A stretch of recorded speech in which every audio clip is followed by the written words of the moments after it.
Hey, hi, this is my good friend Shirley Resich, and I'm pretty excited that we're back on doing another little YouTube video. And the reason Shirley's with me is because she was so significant during Mike's illness. I was lucky to have many good friends help us out. And Shirley is a speech pathologist, so how good is that? And I would say one of the things that was hardest for Mike is when he started to do, as he referred to it, I wish I had my words.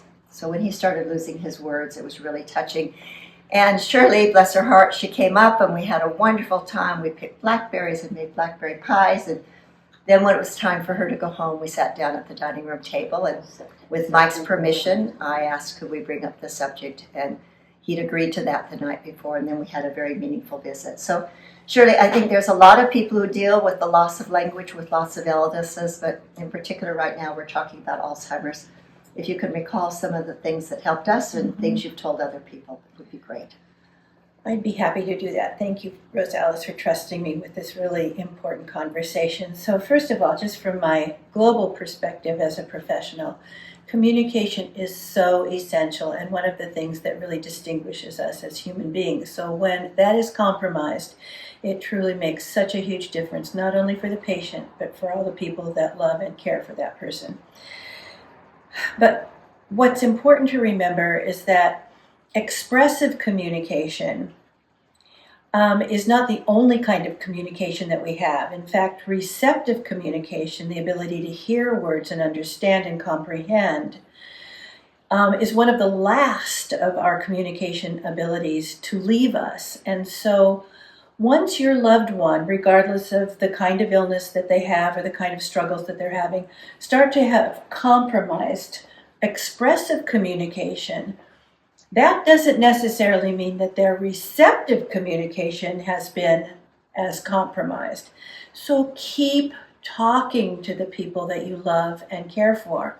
They understand, that makes them feel connected, and involve them as much as you possibly can in the family gatherings where you are talking.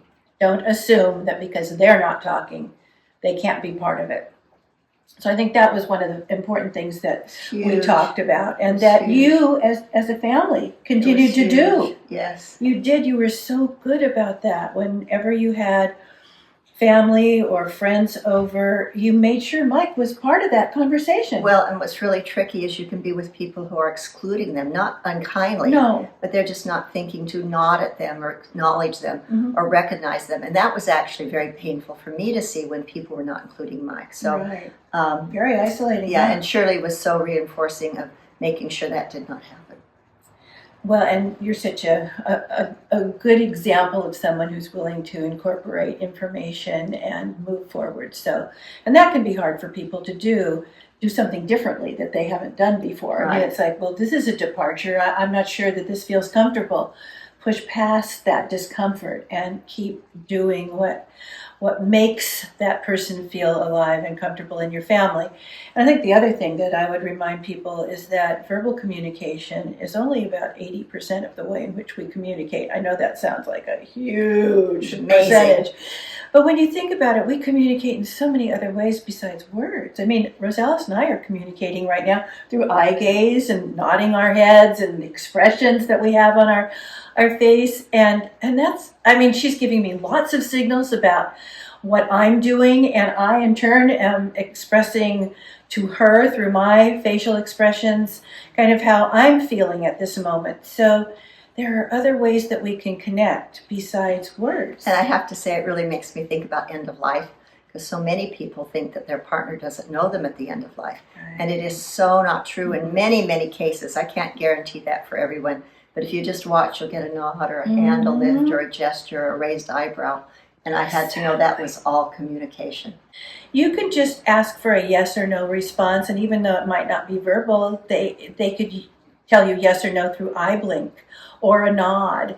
And that kind of communication is still very, very powerful. So, and then Rosalice, you were telling me about a friend of yours that's using a tablet, and that's wonderful. Right. This is somebody who might be dealing with Lou Gehrig's, but who knows, still trying to figure that one out. But the skills now are incredible. So speech is difficult for him, But in fact, he's very cognitive and really able to put in communication beautifully on his cell phone. And now with technology, he can hit a button and have a voice speak to his partner, which is wonderful when they're driving or doing things. So, and then you gave me good tips too, which you might not be thinking about right now, which one was a book with photos of different foods for Mike. And you mentioned how important pointing and gestures were about food. We also learned to figure out what he might like before we walked into a restaurant instead of giving him a menu to try to figure it out. That was way beyond his skill set. So I know there's even better things now than the phone. I mean, they're just doing all kinds of things. Well, communication devices are can be very expensive, and so honestly, I think that the use of an iPad or a smartphone can be equally effective, and people are so much more familiar with those devices than a whole new, sophisticated assistive technology device. So think about how you can use an iPad, and like Rosalind was saying, to help your partner or help your loved one communicate their needs. You can have icons that represent certain things in the environment that they request on a frequent basis. So that all they need to do is like push an icon, and they know then to let the caregiver or the loved one know that this is what they need. So that can be really powerful. It's so interesting because every situation's different. So for Mike, he didn't have the ability to do that at some point, Right. and he could not have used an iPhone at some point, but for somebody else in a different situation. And we're talking about speech in general. So anyway, is there anything else you want to add? I just think it's such an important topic, and many of you may have read the little chapter in the book, but I feel like this is such a treat. And I do want to say one more thing. After Mike passed away, I said I have no one to travel with, so I reached out to some dear friends from California. And we now make regular trips together, and believe it or not, right now we're in Hot Springs, Arkansas, which is why I'm able to have this conversation with Shirley. Yes, exactly. So, anyway, what would you like to say, Shirley? Maybe we can get a group photo of the 4 ladies I travel with at the end of this. Right, that would be great. Well, just one other thing. I think that memory can be such a significant challenge for people with Alzheimer's and with any kind of neurological deficit. And so past memories and past experiences can be so important and so powerful. So photo books or examples of experiences that people have had in the past can be so meaningful, and talking about those and reminding them can be very important and very powerful. So don't forget about those. And I've got to throw one more in. There's always one more. That you as a caregiver have a huge advantage with that, because you know your person better than anyone. So you can have lots of people helping you, but when it's your loved one, you know those things better than anyone. Right. So anyway, that's a good way to conclude, just saying how powerful you are as a caregiver. And don't forget to reach out to friends. You sometimes feel like it's a lot to ask of people, but people come forward and they feel like they've gained from it as well. Right. And certainly made a huge difference to me.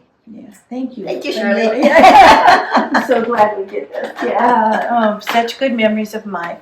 Such a wonderful person, so thank you.